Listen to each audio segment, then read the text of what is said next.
नमस्कार मित्रों, अटल अनुसंधान एकेडमी यूट्यूब चैनल में आपका हार्दिक स्वागत है।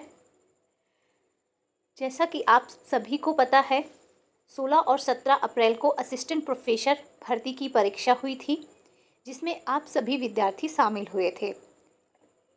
लेकिन आप देख रहे हैं, लगातार हर रोज़ ऐसी न्यूज़ देखने को मिलती है जिससे दिल झिकझो जाता है और बड़ी ही निराशा प्रतीत होती है। आप यहाँ पर देख पा रहे हैं, आज फिर एक खबर आई है। असिस्टेंट प्रोफेसरों के गिरोह ने 20 से ज़्यादा अभ्यर्थियों से साथ की ठगी। मतलब ऐसे छात्र जो 20 से ज़्यादा हैं, जिनसे 35-35 लाख रुपए में बेच रहे थे प्रश्न पत्र अभ्यर्थियों को। आप यहाँ पर देखेंगे, उत्तर प्रदेश शिक्षा सेवा चयन आयोग प्रयागराज की ओर से आयोजित सहायक प्रोफेसर की परीक्षा पास कराने के लिए जालसाजों ने 20 से ज़्यादा अभ्यर्थियों को फंसाया। इस बात का राजफास स्पेशल टास्क फोर्स एसटीएफ की गिरफ्तार में आए सहायक प्रोफेसर समेत 4 लोगों ने पूछताछ में किया है। एसटीएफ की टीम अब गिरोह से जुड़े अन्य लोगों की तलाश में संभावित स्थानों पर दबिश दे रही है, ताकि गिरोह के सरगना तक पहुंचा जा सके। ये सब तो ठीक है, पर ऐसा हर बार होता है कि कोई ना कोई कुछ न कुछ साजिश करके परीक्षा में विघ्न डालते हैं और ऐसे बच्चों का भविष्य खराब करते हैं जो बेचारे कई सालों से तैयारी कर रहे होते हैं और सिलेक्शन पाने के लिए सपना देख रहे होते हैं। यहाँ पर आप देख रहे हैं, फर्जी निकला पेपर।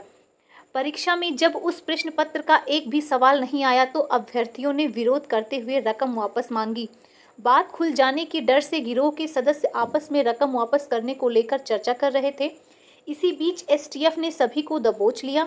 इस मामले में एसटीएफ के पुलिस उपाधीक्षक दीपक सिंह ने बताया कि गिरोह से जुड़े सभी व्यक्तियों के बारे में पता लगाया जा रहा है। यहाँ पे देखेंगे, कई आए गिरफ्त में। एसटीएफ ने बीते 2 दिनों में फर्जी प्रश्न पत्र बनाकर सहायक प्रोफेसर भर्ती परीक्षा के अभ्यर्थियों से ठगी करने के मामले में श्री जय Narayan Mishra PG college KKC के सहायक प्रोफेसर विपिन कुमार यादव, गोंडा के लाल बहादुर शास्त्री डिग्री कॉलेज में राजनीति शास्त्र के सहायक प्रोफेसर बैजनाथ पाल, उसके भाई व अनुदेशक विनय पाल और संविदा कर्मचारी महबूब अली को गिरफ्तार किया गया था। एसटीएफ की टीम ने आरोपितों से विस्तृत पूछताछ की तो उन लोगों ने बताया कि 20 से ज़्यादा अभ्यर्थियों को 35-35 लाख रुपए में प्रश्न पत्र देने की बात तय हुई। इसके बाद गिरोह के महबूब अली ने जाली प्रश्न पत्र तैयार किया और वहीं सभी अभ्यर्थियों को भेज दिया। अलग शहरों के अभ्यर्थी।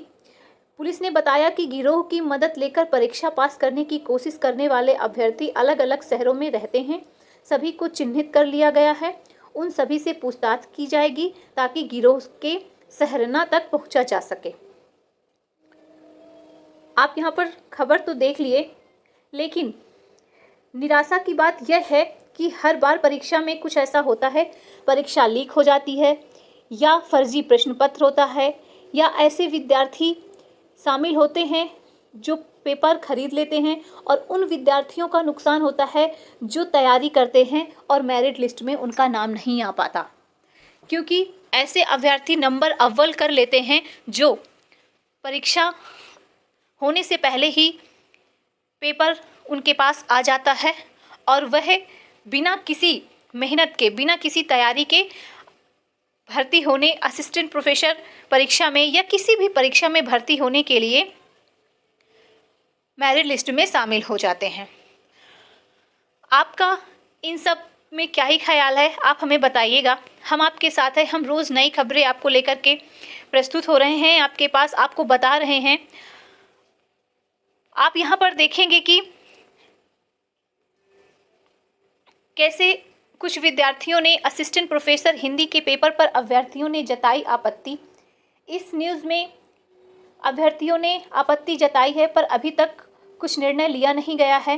परीक्षा आयोग परीक्षा तो करवाते हैं, पर जो उन्होंने सिलेबस दे रखा है और सिलेबस से प्रश्न ना पूछ करके अपनी विद्वत्ता को दिखाते हुए पेपर को अलग ही सिलेबस से पूछ लेते हैं और ऐसे अभ्यर्थी जो सिलेबस के अकॉर्डिंग तैयारी करते हैं, सिलेबस के अकॉर्डिंग सारी चीज़ों को पढ़ते हैं, समझते हैं, याद करते हैं और वह प्रश्न नहीं आता, तब उन्हें बहुत ही ज़्यादा दुख होता है। आप यहाँ पर देखेंगे उत्तर प्रदेश शिक्षा सेवा चयन आयोग की ओर से बृहस्पतिवार को हुई अशासकीय सहायता प्राप्त महाविद्यालयों में असिस्टेंट प्रोफेसर के 910 पदों की भर्ती परीक्षा से छात्र संतुष्ट नहीं हैं। क्यों? क्योंकि सिलेबस से प्रश्न नहीं पूछा जाता। यहाँ पे देखेंगे हिंदी विषय का जो पाठ्यक्रम तैयार किया गया था उस पर आधारित अब तक 2 परीक्षाएं कराई गई हैं, लेकिन दोनों में पाठ्यक्रम में शामिल पुस्तकों से प्रश्न न के बराबर रहे हैं। नियम है कि प्रत्येक यूनिट से 7 प्रश्न पूछे जाएंगे और इस नियम का पालन भी नहीं किया गया।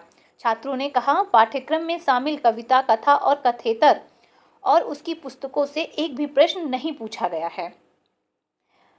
हमारा आयोग से निवेदन है कि पेपर बनाने वाले ऐसे लोगों को शामिल करें, उनसे कहें कि अपनी विद्वत्ता ना दिखाएं और अगर यूनिट वाइज सिलेबस को तैयार किया गया है तो यूनिट वाइज ही प्रश्न को पूछा जाए, कहीं बाहर से प्रश्न ना पूछे, क्योंकि अभ्यर्थी जिस भी परीक्षा की तैयारी करता है वह सिलेबस के अकॉर्डिंग ही करता है और वह सोचता है कि हम अगर पूरे सिलेबस को अच्छे से पढ़ लेंगे, अच्छे से समझ लेंगे और पूरी तरह से तैयार कर लेंगे तो हम अपनी परीक्षा में ज़रूर सफलता पाएंगे। मित्रों, एक बात मैं आपसे और कहना चाहूँगी कि विषय वाइज परीक्षा तो अलग अलग दिन में करवा लें, कोई बात नहीं, क्योंकि हर विषय का पेपर एक दिन में भी होगा तब भी चलेगा।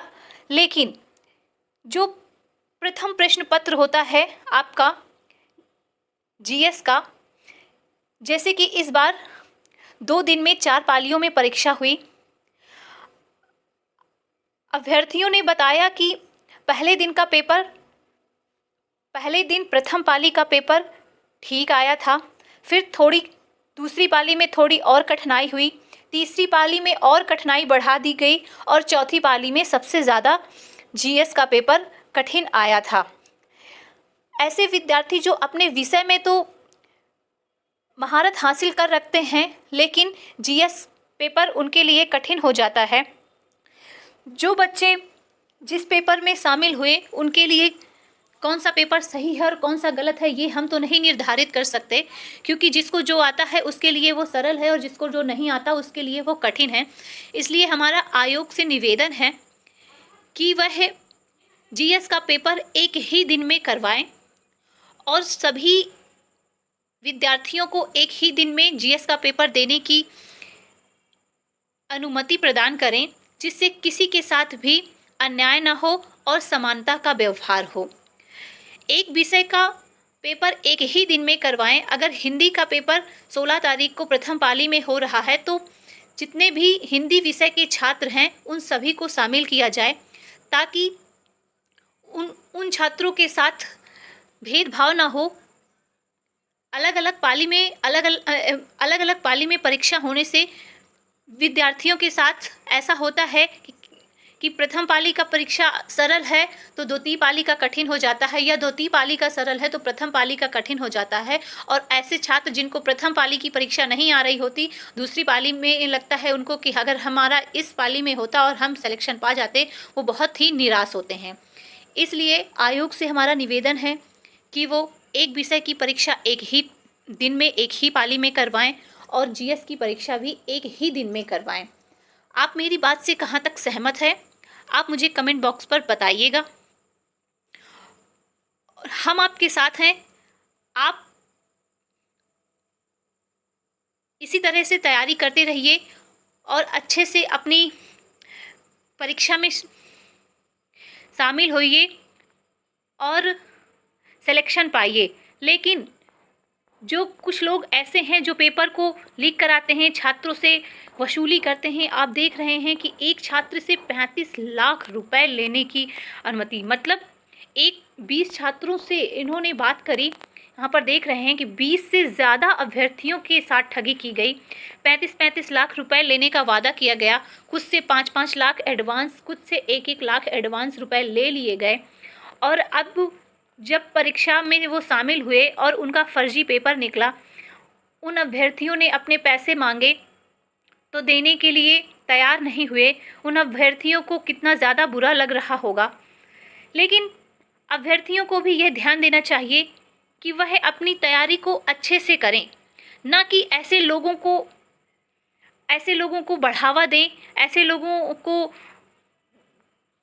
पैसे दें जिससे फिर वो बाद में पछताएं। हमारा आपसे यही कहना है कि आप अपनी तैयारी को शिद्दत से करिए, और अगर छात्र शिद्दत से तैयारी करते हैं और लगातार अपनी परीक्षा को सिलेबस देखते हुए तैयारी करते रहते हैं, उनका सिलेक्शन ज़रूर होता है। हम आपके साथ हैं। आप हमें कमेंट बॉक्स पर अपनी राय ज़रूर बताइएगा, ताकि हम इसी प्रकार से आपको हर रोज़ की खबर देते रहें और आपकी तैयारी को फिर सिलेबस वाइज बढ़ाया जाएगा। आज के लिए बस इतना ही। मिलेंगे नेक्स्ट वीडियो में। अगर आपको हमारा वीडियो अच्छा लगा हो तो वीडियो को लाइक करिएगा, चैनल को सब्सक्राइब करिएगा तथा कमेंट बॉक्स पर अपनी राय ज़रूर दीजिएगा। धन्यवाद।